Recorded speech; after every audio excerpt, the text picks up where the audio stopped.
There is now a break in the proceedings. I have to tell you that I was not able to observe what was going on inside. When I got inside this morning, I was not allowed into the main chamber.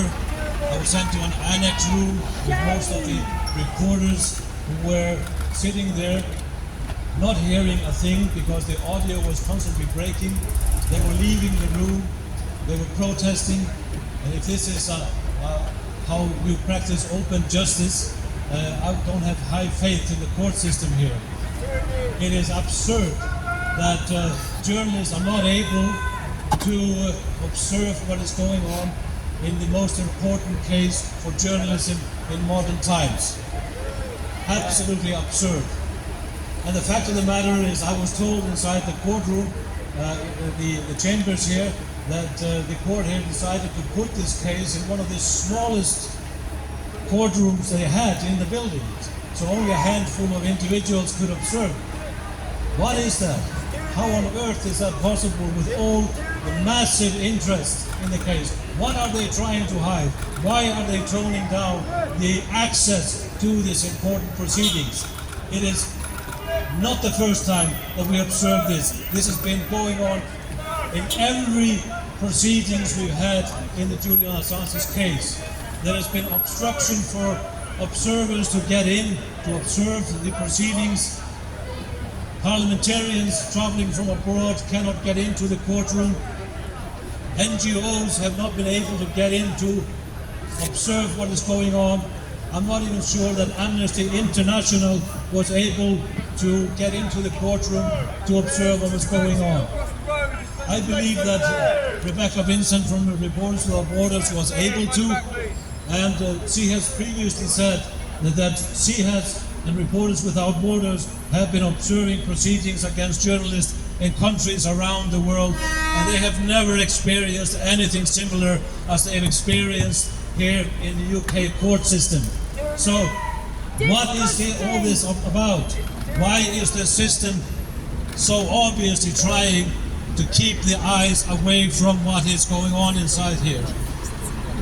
Because of that, it is so important that all of you point a finger at the court and you tell them, we are watching you.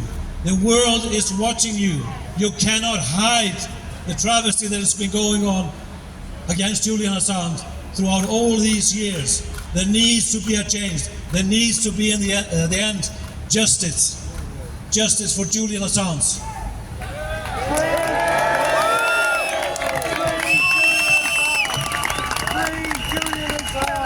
Thank you so much for coming, because it's so important to have you outside here to bear witness.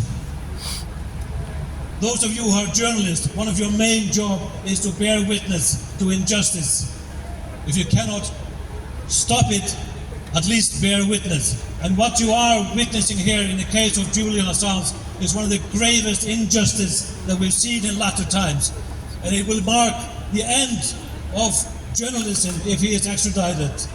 It will not be able to continue in the same manner as before.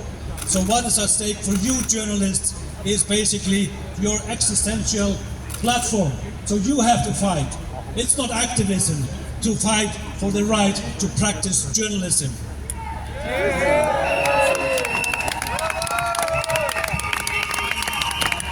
And for all of you supporters that came out here today, this is about your right to know. It's not about the right for journalists to practice their job and have security. The real reason why they need security is to be able to provide you the information, the truth. It's about your right to know. That's what's at stake here today.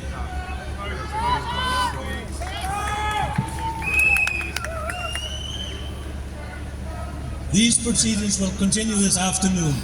They will continue tomorrow. Please stay here. Please voice your anger. Please tell this court how you feel about this travesty. And may I remind you that tomorrow after the proceedings, we will march to Downing Street and we will voice our opinion there. End this travesty Free Julian Assange!